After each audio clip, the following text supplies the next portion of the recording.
Mississippi Middays. Our guest now is Sean Tindell, the Commissioner of the Department of Public Safety. Good morning, Commissioner. Good to have you with us today, sir. Good morning, Gerard. Good to be with y'all. Yes, sir. Saw you down at the Capitol, I think, a couple of days ago. Figured you were busy meeting with legislators, and that's why we wanted to have you on the program today to give us an update on some bills that you're working with our lawmakers on with respect to the Department of Public Safety.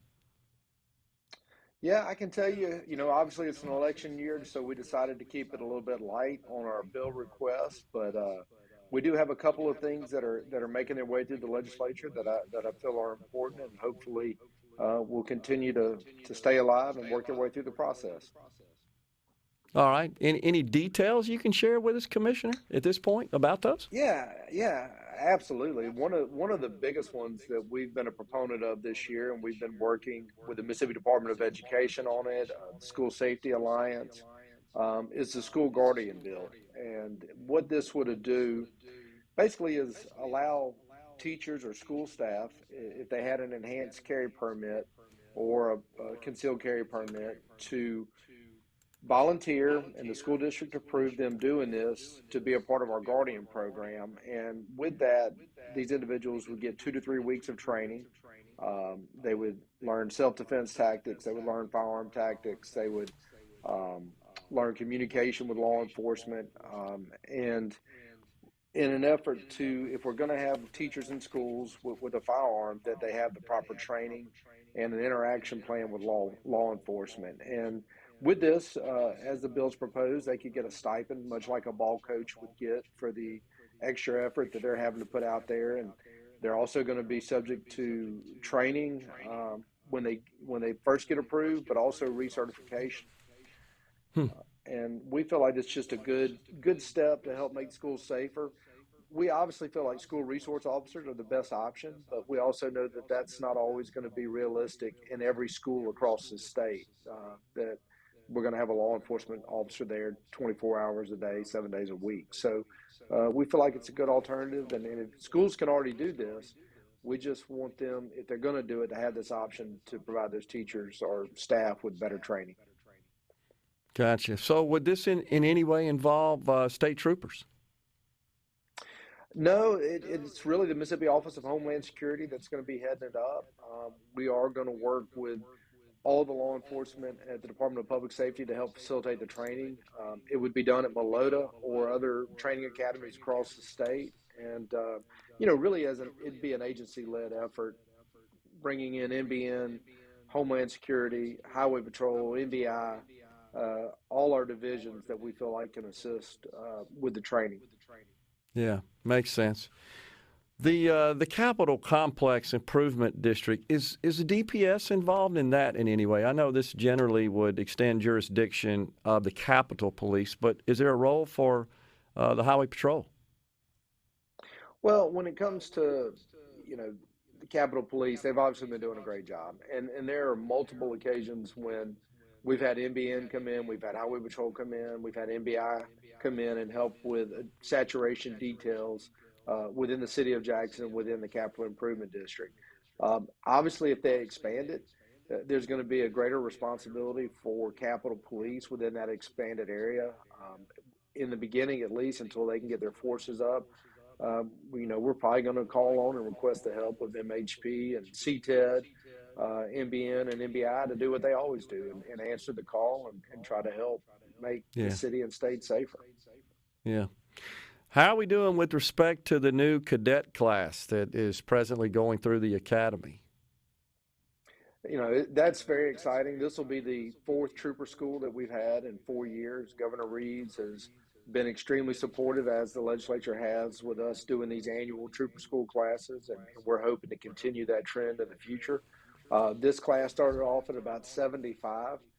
We have a mix of prior certified law enforcement and ones that'll be new law enforcement officers. And we've set up training different. If they're prior certified, it's going to be a little bit of a shorter program than the ones that are coming in and they're having to do it from scratch. So we feel like this helps us get those with prior experience out on the road a little bit quicker, which is a good thing. And we're looking forward to having a solid class come out again this year. Yeah. I know the training, I'm sure, constantly evolves just to respond to the ever-changing landscape of the response with respect to the responsibilities of state troopers. Anything in particular that's now been injected into the training that's of interest? Well, obviously, we had to teach them more about the law, the Constitution. We want them prepared that when they encounter folks on the road, they understand not only their job but the rights of the individuals that they're patrolling. And so we spend a lot more time on the academic side of things. But we also, when it comes to our troopers, we want them physically fit and strong and able to handle themselves because often they're out on the road by themselves. Backup is 20, 30 minutes away at best. And so Hmm. we're very cognizant of making sure that they have the proper training to self-defense techniques and their own safety as well as those that they're trying to patrol. So it's a tough school. I think anybody would tell you it's the toughest law enforcement school in the state, and that's for good reason. Yeah. Any tools or resources or assets that have come onto the scene that can aid the troopers in fulfilling their responsibilities? I think so. I know in the beginning, people were reluctant to have dash cams and body cams and things of that nature in their Yeah. vehicle. Law enforcement sometimes can be resistant to change, but I think if you ask across the country and the state, when we have that type of equipment, it does more to protect the officers than anything else, and it does create accountability. If you've got officers that are doing things incorrectly, you got video proof of the interaction, and so that's a good thing. I can tell you we're in the process of purchasing body cams for Highway Okay. Patrol and Capitol Police and all the law enforcement in our division. We've never had that, and so I'm very anxious to get those body cams on there to protect our officers. Yeah. Yeah, and I think there's so folks are so quick to point out and to bring up some sort of grievance in an interaction with a law enforcement officer. This really is more of an insurance policy to just to make sure that when that occurs, you've got some video evidence of the interaction.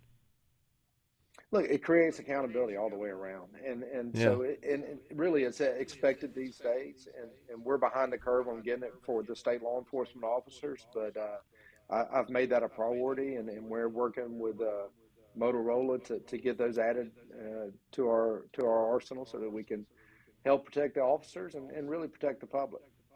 Something that was in focus right after you took this position, Commissioner, was driver's license renewals. That situation seems to have improved dramatically. We've done a lot to try to help embrace technology. I know that was your business before you became a radio star, but it's something you got to do in today's world. And when you do, you find that it helps you provide better customer service. And by doing things like mobile ID and setting up our appointment systems and pushing more renewals to online, it's really helped those that do have to come in so they don't have to sit there and wait for 4 hours to get a driver's license or a firearm permit. And my mission to our folks is to be simple. We're going to expand our digital footprint and we're going to try to minimize our physical footprint. And with that, we're going to provide better services all the way around. Yeah, it's a great mission. So I would like to pass on that my wife and I have experience in the last year renewing our license, and it's very positive. Everybody's great. It was very simple, just as you said. It was painless. We used the digital tools in and out, nothing to it. Substantial improvement. So you're to be applauded for that, and in the entire team, of course, behind the scenes that executes that on a daily basis, as you know. Appreciate that. That's good work. Absolutely. They do a great job. And I can tell you the folks that work at Driver Services, we've had a lot of good people there. And look, Highway Patrol did a great job running it for years. But the Sure. reality is the folks that work there had no pathway to end Yeah. up being the leaders in the organization. So now they have that. It's incentivized them. It's improved morale. And I think it's really heading in a great direction. How are we doing recruiting? That's a challenge, I think, for all law enforcement at this point. I've been adamant when I talk to local leaders, you've got to step up and pay your law enforcement officers more. Yeah. A minimum salary for a law enforcement officer in the state ought to start at 40. the custom ought to be at least 50. And so we got to Yeah. do a better job of that if we're wanting to recruit the right candidates. Gotcha. Commissioner, appreciate the update, sir, and please express our gratitude, as always, to the men and women that serve this state as state troopers. We really appreciate their service. They do a fantastic job. Thank you, sir. Thank you. We can't thank them enough. Appreciate y'all. Yes, sir. We're coming right back with more here on Middays. Please stay with us.